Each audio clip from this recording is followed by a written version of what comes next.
This is a public hearing that the IDA by law has to put on in the town that the project's going to be in. It's the Rock Meadow Partners Project. You know it as the Narrowsburg School Project. We're here to, the CEO of the IDA, Steve White, is here, and a board member, Carol Royd, is here. And what I'm going to do today is take comments from the public and bring it back to the board members for their consideration. I'll get it to them by Monday for their consideration for a meeting that we're going to have on this project on May 11th in Monticello at 11 o'clock. First, I'll just read our public hearing. Rock Meadow Partners, together with its affiliates, have submitted an application to the IDA, which is on file with the agency. They have requested our assistance with respect to a certain project, the acquisition, construction, renovation, installation, and equipping of an existing building on 16.58 acres, 23 Erie Avenue, 7 Erie Avenue, County Road 24, Kirk Road, in the town of Tustin. And it's going to be the construction and equipping of the existing building, and there will be a lease from the facility, from the agency to the company. The agency will hold title or leasehold interest in the facility and lease it back to the company. At the end of the lease term, the company will purchase the facility from the IDA.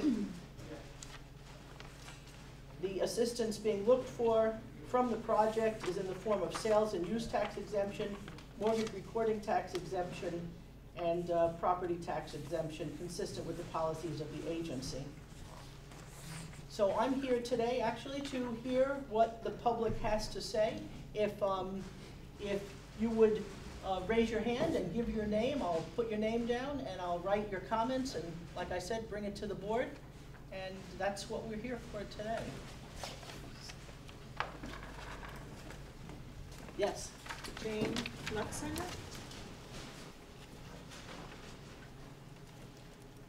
I really have questions for you. Is that appropriate? Questions at this time? You can ask questions. Okay. Okay. It says in the what you read is that the IDA holds title.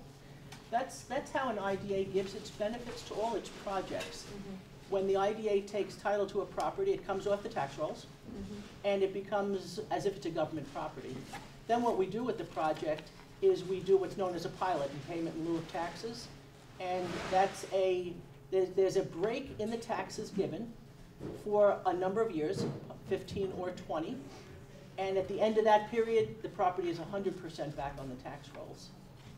So that's, yes, if you look at the tax rolls, the IDA is the owner of the property. So if the town, I'm a town board member, if the town has some problem with the building, I don't know, something, do we go to, I'd like to know the chain of command here. Who do we go to, the Widens or the IDA? Well, just as anything would normally go, if you look at the tax rolls and you see that the IDA is the owner of the property, the paperwork usually comes to us, and then we forward it to the leasers of the property to tend to the issue. Okay, so you're the one, we send our requests or whatever to you, to the Yes, IDA. so even the like special district tax bills come to us, and then we forward it to the project. Since you're explaining the way the IDA operates, perhaps you can help me with this that I don't know.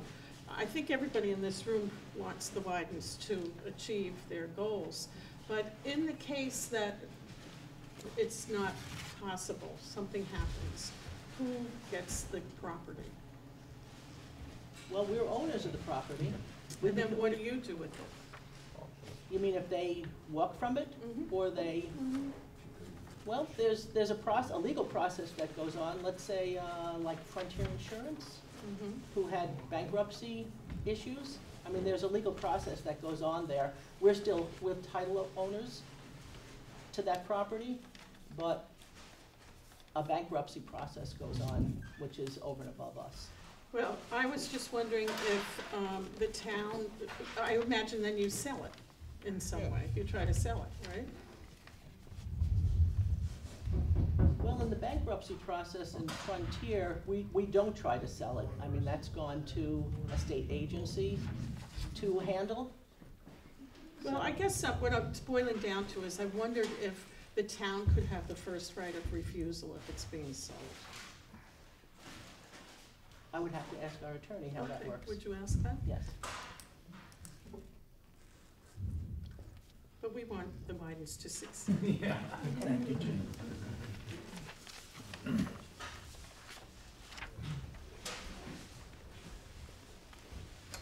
You know what I can do? I can get the answer to that and get back to you. That would be wonderful.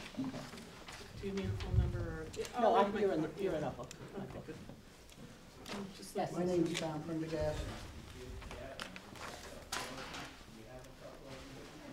Yes. I fully support the IDA supporting this project.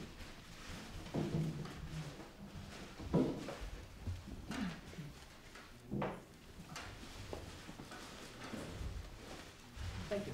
Thank you. Yes. Stephen Stewart.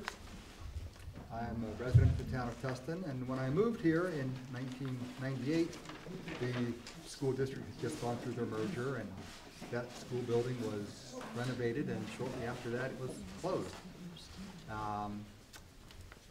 I'm happy to see that it has this possibility of new life, and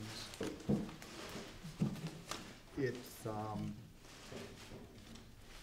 sounds like it's a great project. And I think that the Widens have the respect for the generations that have put their money into building that building as an educational facility and as a property to be used for the betterment of the community. So with Tom, I also support their application.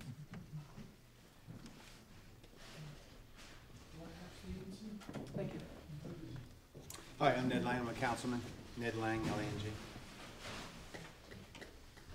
What are the minimum requirements for the IDA taking over a property such as this, as far as jobs go, as far as the longevity of the project and stuff? What is the expectations from the people that, the Widens to the IDA, as far as job production and longevity and the total use of the project throughout its lifetime? One of the big things we've done over the last 20 years is developed a very extensive cost-benefit analysis. So what we do is we look at the cost to the community versus the benefits that the project will have.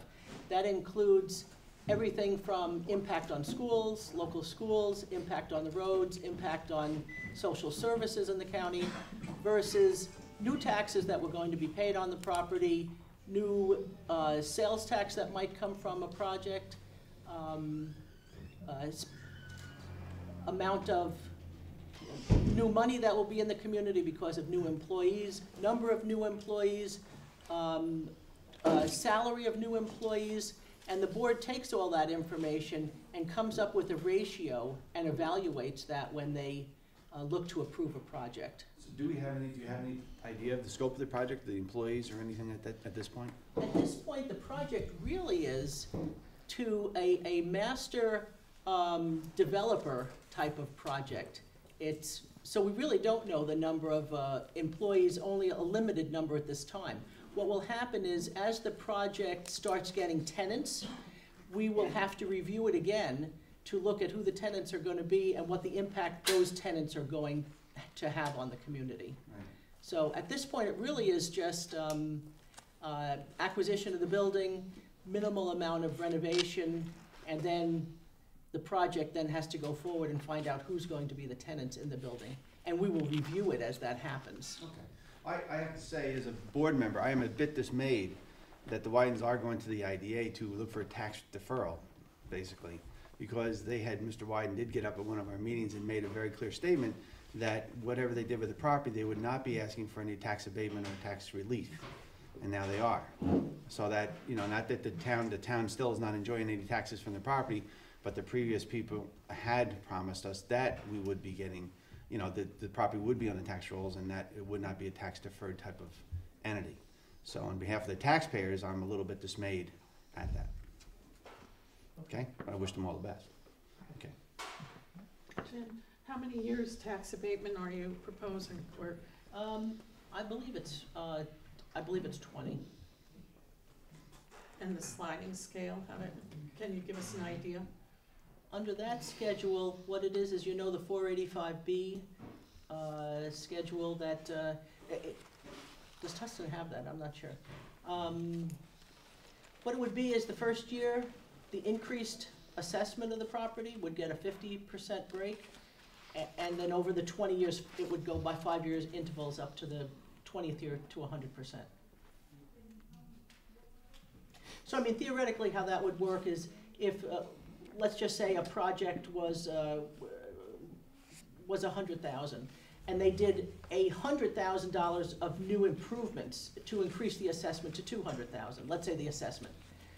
The additional $100,000 assessment would get that break. So the original part would stay the way it was, but the increase of the assessment would get a break on it. I don't know exactly how that would work on this project, since it's not paying property taxes right now. There are no taxes coming in, so everything will be a benefit to the community. They will be taxes coming in, but at a reduced rate. So then essentially it's not tax-free. Right. There are No. That taxes wasn't clear, coming. that wasn't clear, so. It is not tax-free. No. No, So what percent, is it like 50% taxes, is that what you're saying? In the it was beginning. increased assessment. Okay, of the well, that's project. positive, okay. That's the basic schedule that we give most of our projects. That's what they get. I have a question. Tony Ritter, I'm a town councilman. Who ascertains pilot programs? We have, the law requires that we have a uniform tax exempt policy. It's online on our website. We've established, originally when the IDA started 30 years ago, we had that basic program, which was it's sort of a stretch of the 485B program. Since that time, we've sort of targeted a few things, such as agricultural interest or tourist-related interest, certain manufacturing interests, which get maybe a little better deal. But these are all set by the IDA. We review it every 4 years. It goes for comment throughout the county when we do that. And so it's not like at our discretion. We just pick and choose what we want to do for a particular project. It has to fit into our uniform tax exempt policy as required by law. Is there any way you can ballpark what the pilot would be coming to the town of Tustin going forward if this transaction goes through? You mean the amount of money? No. I don't know. I don't know if I could, I don't know what the assessment would be, the tentative assessment on the building would be. So I don't have an answer for that. Okay. At the selling rate, the taxes, I think we figured out for the town's portion of the bill at maximum potential would be $7,000 a year. 7,000? Yeah, that's at 100%. How does the IDA get its money? Just a question. Okay, we get no money from the county or the state. Our budget is paid by project fees. So a project like this gives us money when they come to us, and we get yearly administration fee from each project. Our budget right now, we have 2 people in the office and we rent space in Ferndale. Our operating budget's about $400,000, and that comes 100% from project fees. Warren Meyer, Councilman, Town of Tustin. Like Mr. Lang, I'm a little bit dismayed at the fact that now we're looking at tax abatements on this program when we were sure that it was not going to be. And I find that just a little disheartening.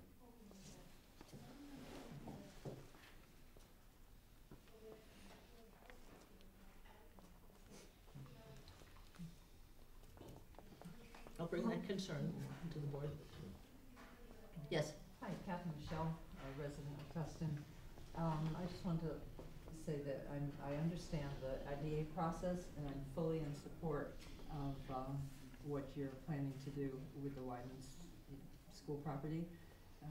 I think the Wydens have shown a commitment to this community and their perseverance, both with time and money spent on getting this building into a position where it's going to benefit the community and fit in with our comprehensive plan, you know, as opposed to some of the other previously proposed projects.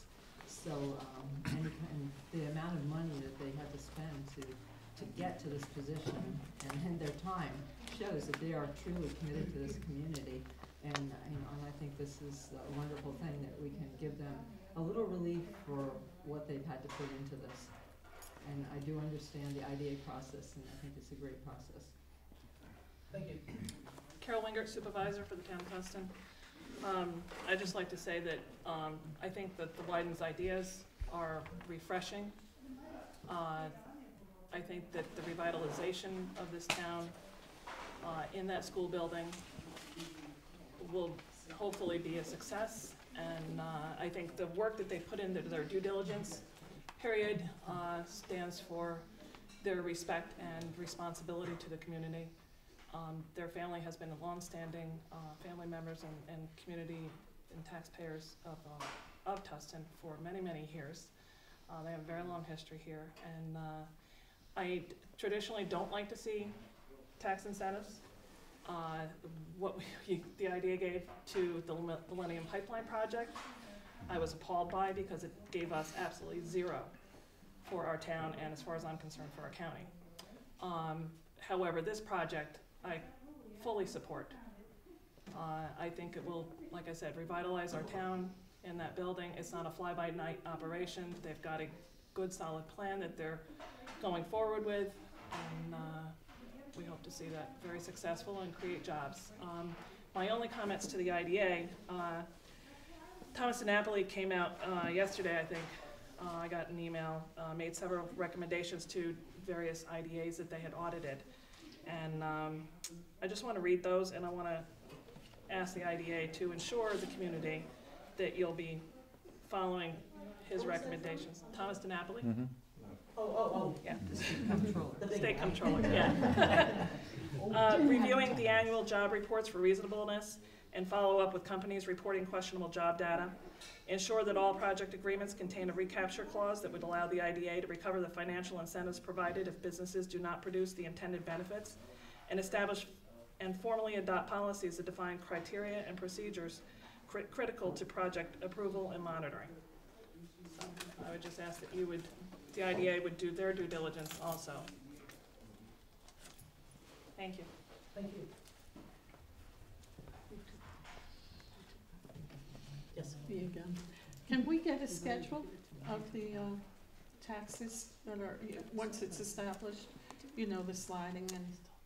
Yes, I'll be putting it online when that's done up, and it probably will be in the next week. Okay. What's your timeline for, the progress of the project? What's your timelines? Do you have an idea? Month, 2 months as far as the approval and then the construction and all that good stuff?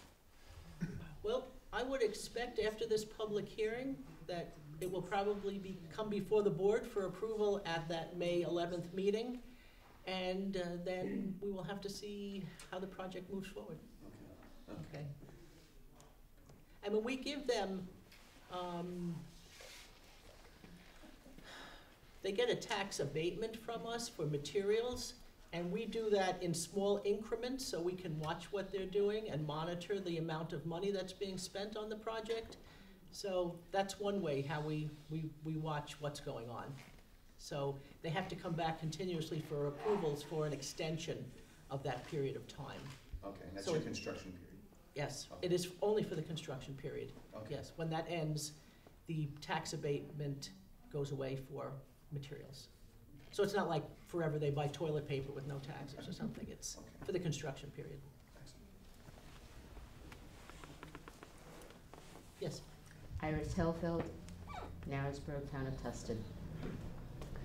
After reading the article that the IDA contributed a great deal to in the Democrat about how much has already been expended by the Wydens in terms of their due diligence and how much it will cost to get the building up and running, I am happy that there will be some financial assistance because it would be very important for the Wydens to be able to go forward with the project and not be stymied because of the huge amounts of money that were printed in that article that said that they have already had to deal with.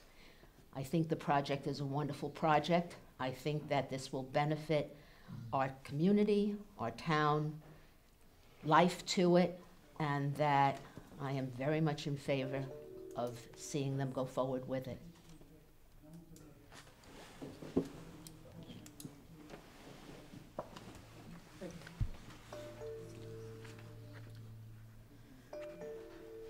Jan London from Narrowsburg, New York.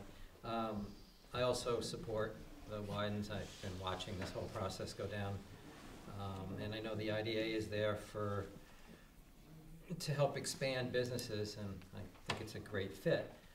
But you mentioned the frontier. My question is, if a project does not pass, if it's not successful, does the property go back on the tax rolls, or does it sit for that 20, let's say it's a 20-year period, when the IDA now has possession of it? In our agreement with the project, we have many things that, if it occurs, then it's we can give the title back to the project, and it's out of our hands. We have done that with projects when they have not met in a certain time frame what our expectations were for the project. If they said they were going to go forward with something in 2 years, and really nothing has happened, we say, here's your title back to you, that you're in default of your agreement with us. So we do have provisions for that in our agreement if projects do not live up to what they had said. Successful, though? Well, my question was, what if, like for Frontier, you have an empty building that, for whatever reasons, we hope that it's successful, but if it's not, does it sit untaxed? No, it's currently paying 100% taxes. No, I'm saying, you go through the IDA procedure, you do 5 years, and then for whatever reason, your project's not successful. You sign for 20, you own the title for 20 years. Is there taxes paid after that? Once the project is not successful, does the IDA have to pay taxes on it, or does it sit untaxed? No, then the project goes back to being fully taxable. Gotcha, okay, thank you. Yeah. That's my question. As Frontier is right now. But they are at the very end, they've gone over their 20-year period with us, so. But that has happened. In our documents, if a project says they're going to do something and it does not happen, they do not get the tax break until something starts happening. Because it is on the increased assessment of the building. If there's no increased assessment because they're not doing anything, they get nothing from us. So, and with the sales tax, if they're not buying anything, if they're not doing their improvements, they get nothing from us. So Was the Apollo an IDA project, the Apollo Mall? The Apollo was an IDA project like 25 years ago. And the owner of the project requested to have title back at that time, and that's what happened. I was here at that time, so I have to recall, but yeah, that's what happened. Yes? One other comment. I'm the Assistant Chief of the Narrowsburg Fire Department, and I know we've responded to that building over the time it's been closed and shuttered numerous occasions for alarms. And just experience always shows that an occupied building is much safer and is much more of an asset in terms of safety to the community. So again, the fire department gives their support for this as well.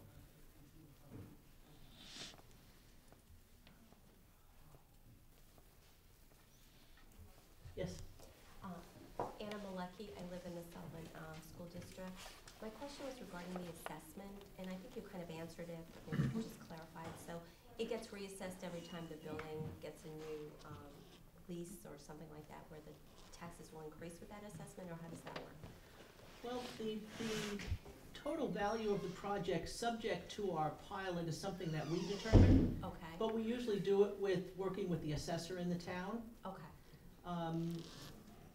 And then many times what happens is after 10 years, the pilot is based on the true assessment that the project has at that time. Okay. So it's not like we're guessing 20 years out. It's on the assessment.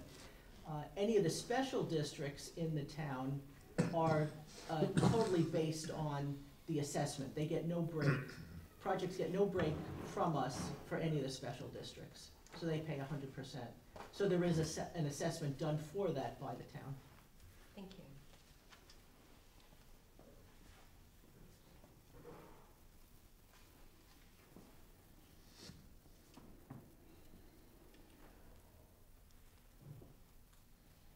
Any other comments, or? Well, what I'm going to do today is put this information together, comments from the group here. I will try to get it online on our website this afternoon, but if I don't, it will be done Monday if you want to look at it. That information will go to the board. I'll be at their meeting so they can ask me questions about what went on here. Also, Carol and Steve will be at those meetings, and they can also talk about the sentiment of the group here and the questions made. And if there's no other questions, then yes. Could you give the website, please? Yes, it's Sullivan IDA. That's it. Yes, .com, not .org.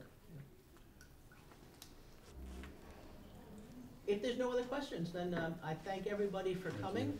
And the meeting, I expect, will be May 11th, that the IDA board will consider this project. Thank you very much. Thank you.